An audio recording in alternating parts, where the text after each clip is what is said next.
Assalamualaikum dan hai, kali ini saya nak bincangkan soalan dan jawapan dari trial bio Ganu kita. Saya akan mulakan dengan soalan nombor 3. Rajah 3.1 menunjukkan suatu sel tumbuhan yang telah direndam dalam larutan sukrosa 30%. Pada rajah 3.1, namakan X dan Y. X di kawasan ini, X ialah membran plasma, manakala Y yang ini adalah vacuole. B, sel tumbuhan dalam rajah 3.1 telah mengalami plasmolisis. Terangkan bagaimana ini berlaku. Okey, kena terangkanlah. Dalam soalan tadi dia telah ditekan bahawa sel tumbuhan ini telah direndam dalam larutan sukrosa 30%. So kita akan bandingkan kepekatan antara sukrosa 30% dengan sel tumbuhan. Kenapa sel tumbuhan jadi macam ni? Mengecut macam ni. Jawapannya adalah larutan sukrosa adalah hipertonik terhadap sel tumbuhan. Molekul air meresap keluar daripada sel secara osmosis. Kena habaq secara osmosis. Membran plasma tertarik menjauhi dinding sel. Plasmolisis berlaku. Okey. Yang ini daripada gambar rajah, sebenarnya dia telah memberi stimulus yang sangat membantu awak. Awak dah tengok ni membran plasma. Okey, kat luar ni ini adalah dinding sel. Okey, kalau dalam keadaan biasa, kita akan tengok bahawa membran plasma ni akan melekat bersama dengan dinding sel. Duduk sebelah je kan, sampai kita kadang-kadang tak nampak pun membran sel kat mana. Tapi sebab dalam keadaan plasmolisis, nampak bahawa membran plasma ni tertarik. Okey.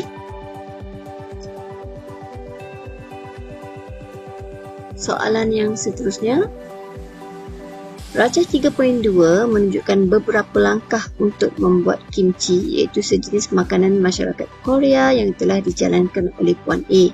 Jadi awak kena bacalah semua langkah ni. Langkah 1, potong sayur kubis kepada beberapa bahagian.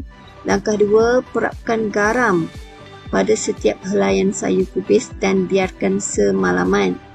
Kalau kita letak garam pada sesuatu sayur-sayuran ke, kita akan tengok bahawa esoknya ada benda yang berlaku kan. Kita dapat perhatikan bahawa kat sekitar sayur tersebut terdapat larutan garam. Okey, langkah ketiga, bilas beberapa kali dan tuskan helaian kubis hingga kering. Langkah 4, perapkan helaian kubis dengan pes kimchi yang telah disediakan. Berdasarkan rajah 3.2, langkah manakah yang paling berkesan bagi membolehkan kimchi disimpan lebih lama? Terangkan jawapan anda. Okey. 1, 2, 3, 4. Langkah mana? Okay. Langkah yang paling berkesan adalah langkah 2. Kenapa? Larutan bergaram adalah hipertonik berbanding sel kubis. Ni saya gunakan sel. Okay, dalam jawapan ni saya tak kata larutan bergaram adalah hipertonik berbanding kubis. Kalau cakap macam tu salah. Kita tulis macam tu salah. Kena sebut sel. Dan kena sebut ni hipertonik ke, isotonik ke, hypotonik ke, kena bagi tahu. Okay, dalam keadaan ini memang jelas dan nyata bahawa larutan bergaram adalah hipertonik berbanding sel kubis. Maka molekul air meresap keluar daripada sel kubis secara osmosis. Mesti kena habaq punya. Kita macam mana molekul air itu keluar? Molekul air itu keluar melalui osmosis.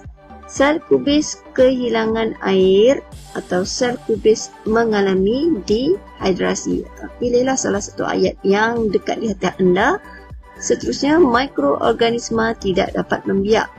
Sebab mikroorganisma ni dia suka keadaan berair yang lembap. Kalau tak ada air, kurang air, dia tak akan dapat membiak. Dia akan mati. Jadi, kubis tahan lebih lama.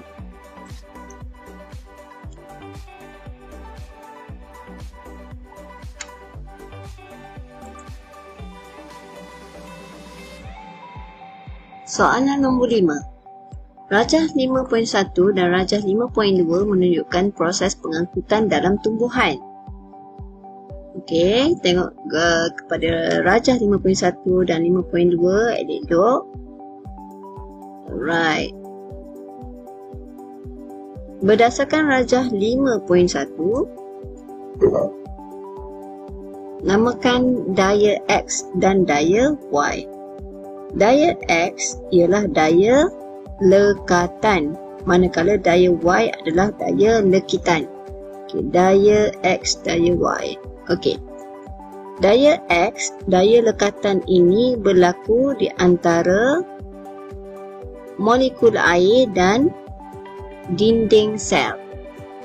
Manakala daya lekitan bahagian ni berlaku antara sesama molekul air, H2O dengan H2O.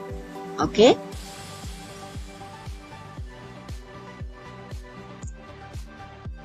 Kedua, nyatakan kepentingan daya X dan daya Y dalam pengangkutan air dalam xylem.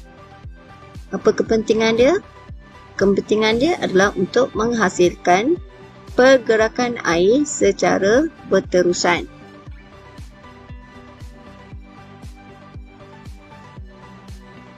Berdasarkan rajah 5.2, huraikan proses pengangkutan yang berlaku. Okay, tengok dulu rajah 5.2 ni. Ini rajah dia. Okay, daripada sel daun, pada sel rakan, flowworm. Okay, daripada sel daun ni, kita nampak ada pergerakan sukrosa. Ke sini, pergerakan sukrosa. Okay, kepada sel rakan dan seterusnya kepada tube tapis.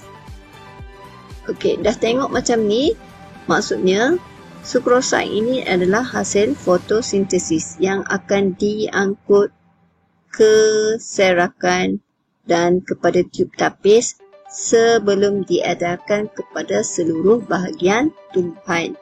Manakala yang kat sebelah ni adalah xylem.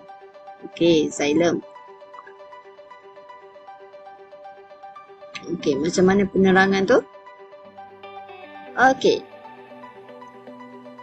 Soalan ini menghendaki awak supaya menghuraikan proses pengangkutan yang berlaku. Jadi, pertama sekali awak kena namakan proses apa tu? Proses pengangkutan tu nama dia apa? Okey. Proses itu adalah nama dia proses translokasi. Okey, proses translokasi berlaku.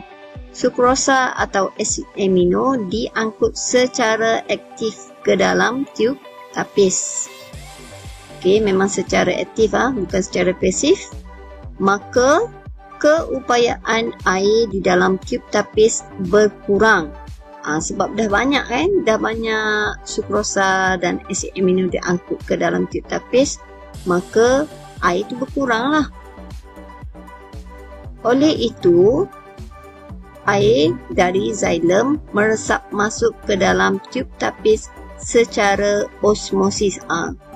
Memang satu kewajipan kat awak kalau dah tulis jawapan tentang pergerakan air meresap daripada mana ke mana, awak kena nyatakan secara apa air itu bergerak, iaitu secara osmosis. Okey, sambungan ke atas ni. Tekanan hidrostatik dalam tube tapis meningkat. Kandungan flowworm ditolak sepanjang tube tapis ke organ tumbuhan lain. Okey, untuk soalan ni dan jawapannya kena baca berulang kali. InsyaAllah awak lebih faham apabila awak baca berulang kali dan seterusnya berlatihlah untuk menulis sedikit. Macam mana kan? Okey. Yang kedua, terangkan kesan ke atas proses pengangkutan sekiranya ketiadaan air daripada xylem. Ni dia suruh nyatakan kesan ke atas proses pengangkutan. Kalaulah dalam xylem tu tak ada air, apa terjadi? Okey. Tak ada air, maksudnya tekanan hidrostatik dalam tub tapis menjadi rendah, maka kandungan flowworm atau hasil fotosintesis tidak dapat diangkut ke bahagian tumbuhan yang lain. Maksudnya air ni sangat penting lah. Air tu bukan sahaja dia semata-mata kalau kita belajar selama ni diangkut daripada sel akar kepada bahagian tumbuhan. Habis setakat tu je tak. Sebenarnya dia boleh mempengaruhi kadar fotosintesis. Okey. C. Nyatakan dua perbezaan proses pengangkutan dalam rajah 5.1 dan 5.2. 5.1, okey, tengok balik rajah 5.1. Rajah 5.1 ni dia dah nyatakan tentang molekul air. Maka kat sini ni, yang ni adalah kita boleh tahu bahawa itu adalah xylem kalaulah dia tak nyatakan di sini. Okey. 5.2 ni pula adalah proses translokasi, sebab dia dah sebut sukrosa di sini kan. Dia dah nyatakan daripada daun ni, daripada daun pergi kepada mana, pergi kepada serakan, pergi kepada flowworm dan seterusnya kepada bahagian tumbuhan yang lain. Okey, ni dia dah kata dah ni, dia dah bagi dah ni sel akar ni. Okey. So berbalik kepada jawapan. Rajah 5.1 mengangkut air dan garam mineral, manakala rajah 5.2 mengangkut hasil fotosintesis, atau boleh juga awak tulis jawapan sebagai mengangkut sukrosa atau mengangkut asid amino. Poin yang kedua, pengangkutan berlaku dari akar ke bahagian atas tumbuhan. Air kan diserap daripada tanah. Tanah masuk kepada sel rambut akar dan seterusnya pergi kepada bahagian atas tumbuhan. Manakala rajah 5.2 pengangkutan berlaku dari daun ke bahagian lain tumbuhan. Rajah 5.1 mengekalkan kesegahan sel, manakala rajah 5.2 membantu proses pertumbuhan sel.